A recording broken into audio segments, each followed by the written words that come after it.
Are they good men and true? Ye, or also were pitied, but they should suffer salvation, body and soul. Nay, there were punishment too good for them, if they should have any allegiance in them, being chosen for the prince's watch. Well, give them their charge, neighbor Dogberry. First, who think you be the most thoughtless man to be constable? You, O King, sir, and George Sequel, for they can write and read. Come hither, neighbor Sequel. God has blessed you with a good name.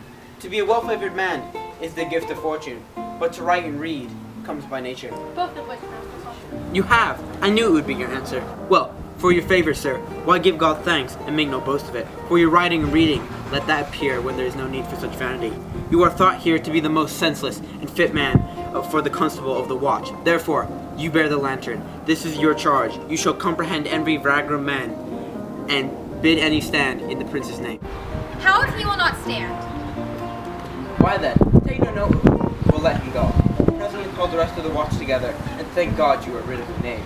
If he will not stand when he is bidden, then he is none of the prince's subjects. True, and they are to meddle with none but the prince's subjects.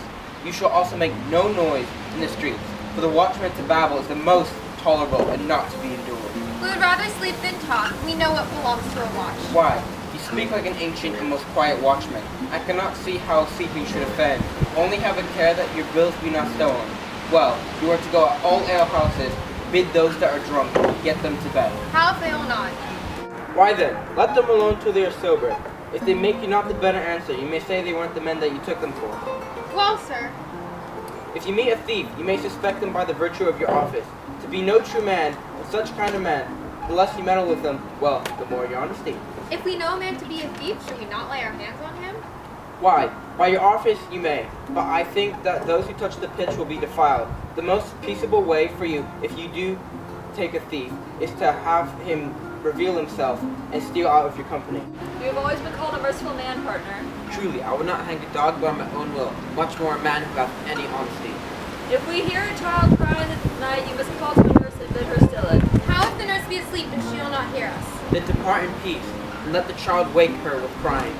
For the ewe that will not hear when a lamb baws will never answer a calf when he bleats. 'Tis very true. Well, this is the end of the charge. You, constable, will represent the prince's own person. If you meet him in the middle of the night, you may stay him.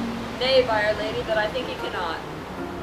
5 shillings to 1 it. With any man that knows the statutes, he may stay him. Marry not without the prince be willing. For indeed, the watch ought to be offending no man. It's an offense to keep any man against his will. By our lady, I think it be so. Ha ha ha! Well, masters, good night. If there's any matter, wait chances, call up me. Keep your follow counsels and your own. Good night. Come, neighbor. Well, masters, we hear our charge. Let us sit upon the church bench till 2 and then all to bed. One more word, good neighbor. I pray you watch out for Signor Leonardo's door, for the wedding is tomorrow. There is great coil tonight. Adieu, be vigilant, I beseech you.